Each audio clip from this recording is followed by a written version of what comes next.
Yeah, good morning everyone. Today we'll discuss the types of the dosage form and what are the various types and what is the need for the dosage form. So definition we can define as, so dosage form are the means by which drug molecules are delivered to the site of action within the body. Right? So what is the need of the dosage form? So need of the dosage form is due to the accurate dose. So we can give the accurate dose, like if we require 300 milligram or 500 milligram, so it can be given as a tablet or capsules. Right? So second is your protection, example like your coated tablets and sealed ampoules. So for the protection from the atmosphere, so you can coat the tablets, or second example is ampoules which are sealed, right? So that are injectables. Then protection from the gastric juice, because some drugs are destroyed in the gastric juice as they are not stable in the gastric juice. Right? So for that protection we give them enteric coating. So the enteric coated tablets or that can be dissolved in the intestine. That is dissolved in the intestine. So we can use the various types of polymers like your CAP, cellulose acetate phthalate. So that will dissolve in the intestine. So masking the taste and odor, as you know that most of the drugs are bitter in taste and they have saline taste, right? So for the masking, so we can give the sugar coating, or we can add the sweetening agents if it is a liquid dosage form. So like then placement of drug within the body tissues. Then sustained release medications. So sustained release medication means suppose you are taking 3 doses in a day, means 3 times you are taking tablets in a day. So instead of that, if you have to take means only 1 tablet, so that is your sustained release, means the 1 tablet will release the medicament required for the whole day or 24 hours. Then controlled release medications. So sometimes that release of the medication can be controlled at a particular site, like your stomach. It can be released at the stomach or intestine or in the colon. So that is known as the colon release medication. Like your floating tablet, that is released in the stomach, right? Then for the optimal drug action, then insertion of the drugs into the body cavities like your rectal and vaginal. So rectal suppositories and your vaginal pessaries are available.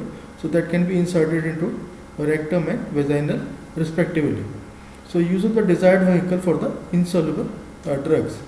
Then coming to the your type of dosage form, they are classified according to the route of administration and physical form, right? Means route of administration. So routes can be oral, by the oral route, then topical like your skin, right? Rectal route, parental route, then vaginal route, and inhalation, or it can be inhaled, ophthalmic route and otic route, or eardrops like your eardrops. Then physical forms, that is solid, semi-solid, or liquid.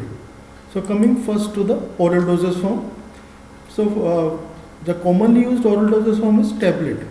So tablet is a hard compressed medication in round, oval, or the square shape. Right? Compressed means it is made by applying the pressure in the tablet machines. So that is known as the compression. So excipients includes, first of all, what are the excipients? So excipients means they help in making the formulation. Means alone means the drugs cannot be given. It cannot be made in the formulation like your tablet and capsules.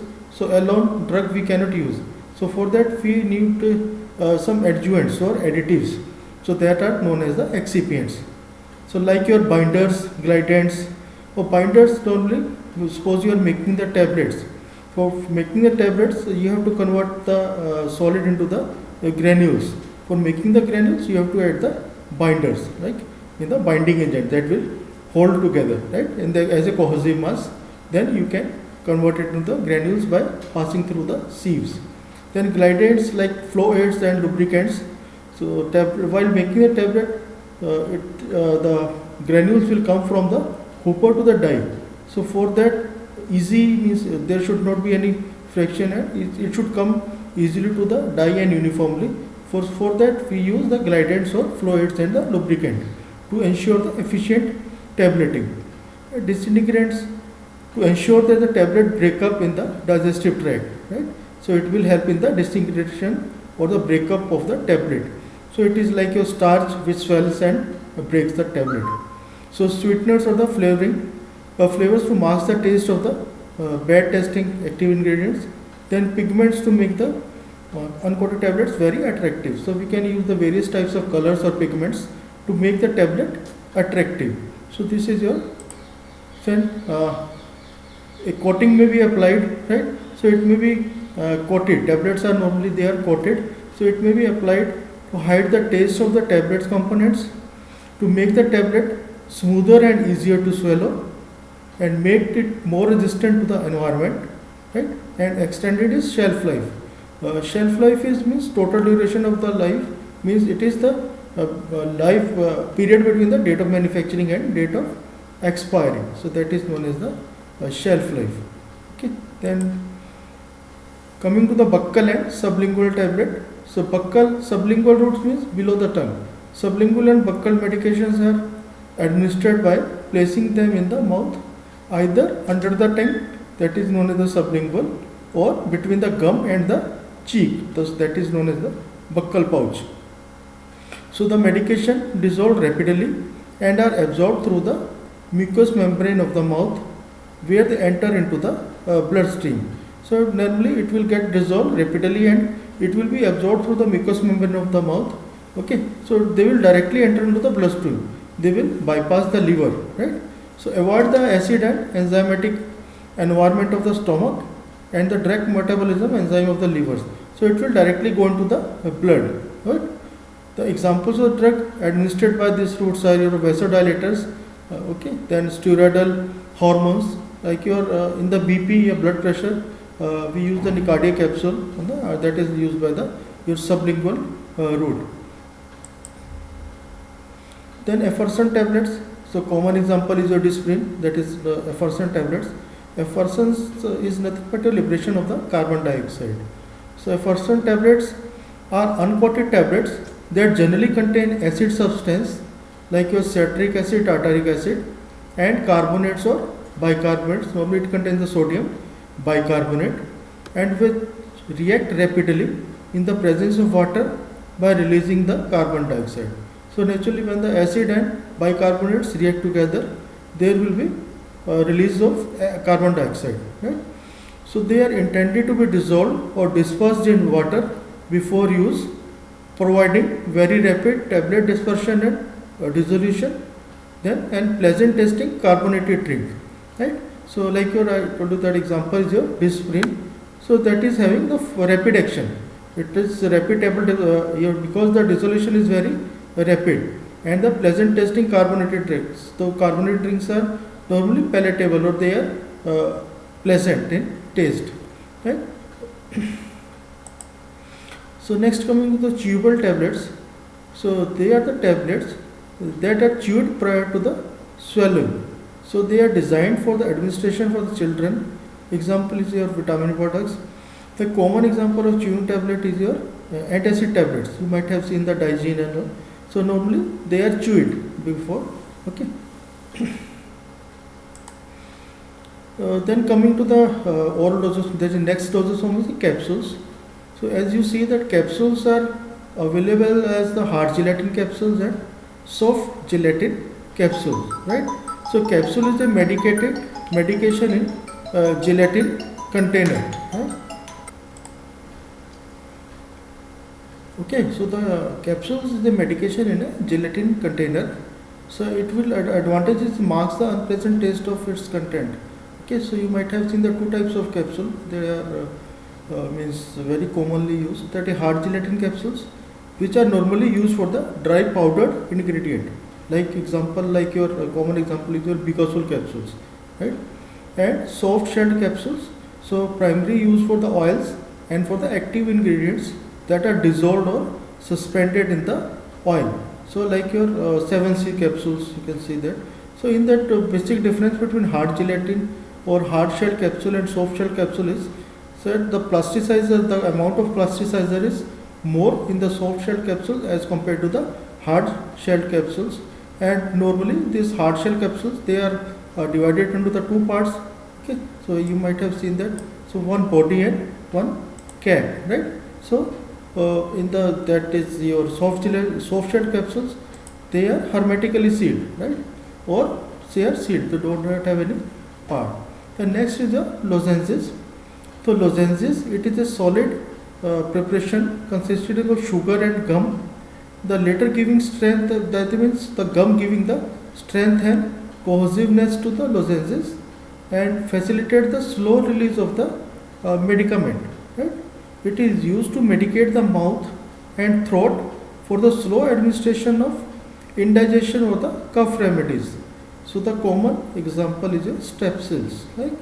So this is a example of the lozenges.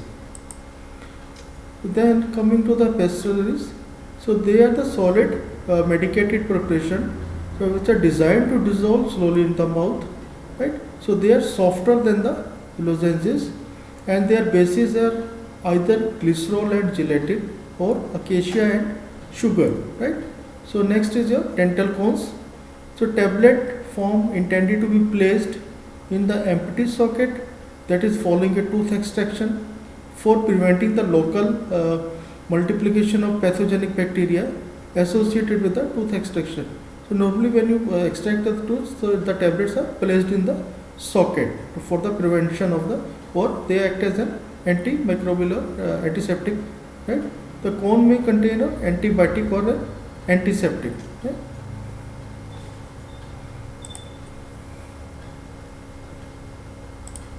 So the pills, next pills are oral dosage form which consist of the spherical masses prepared from one or more medicaments incorporated with the inert excipients. So pills are now rarely used, right? Because of the various disadvantage. Normally while preparing the pills, okay, because it gets hardened with the time. So it will be, means if it is very hard, then it will be not absorbed and it will be passed as such. So that's why it has a very means their use is not recommended. The next is your granules. So they are consisting of solid red aggregates of the powders particles. They are often supplied in the single dose sachets. Okay, so you might have seen the like Eno granules, Eno powder that is available as the single sachets. So granules are placed on the tongue and swallowed with the water. Other are intended to be dissolved in water before taking. So effervescent granules evolves the carbon dioxide when added to the water. Like I told you, the example is your Eno granules. Right? Then coming to the oral powders. So there are two kinds of the powders intended for the internal use. So bulk powder and divided powder.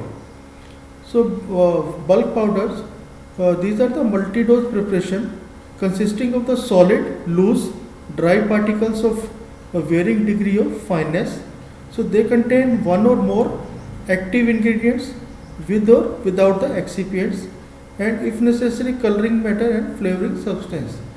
So normally the bulk powders, so why do we use the powders instead of the tablet or capsule? Because if the large dose is required, okay, like 5 grams or 10 grams, then this bulk dose cannot be taken in the tablet form or the capsule form, because maximum type weight of the tablet or capsule is normally 1 gram, right? So either you have to take the 5 tablet if the 5 gram dose is required, right? So for that we normally use the powders, so that can be dissolved and taken easily. That right?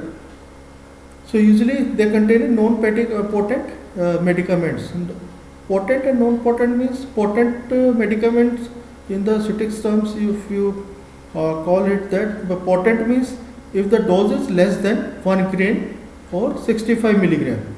So that is known as the potent medicament, right? If the dose is more than that, that is non-potent substance, right? So non-potent medicaments such as your antacids, since the patient measures the dose by the volume using a 5 ml or 5 gram medicine spoon or teaspoonful, the powder is then usually dispersed in water or in the case of effervescent powder, dissolve before taking, right? So normally it is dispersed or dissolved in the water then taken, right? And divided powders, they are the single dose preparations of powder. For example, small sachets that are intended to be issued to the patient as such to be taken in or with water, without water, right? Without dissolving in water, right? Actually, you have to take with the water. For then powders for mixtures. So the mixed powders may be stored in the dry form, and the your mixture prepared by the pharmacist when requiring for dispersion by suspending the powder in a appropriate vehicles, right? So they are mixed powders. Okay. So rest we will discuss in the next class. Thank you.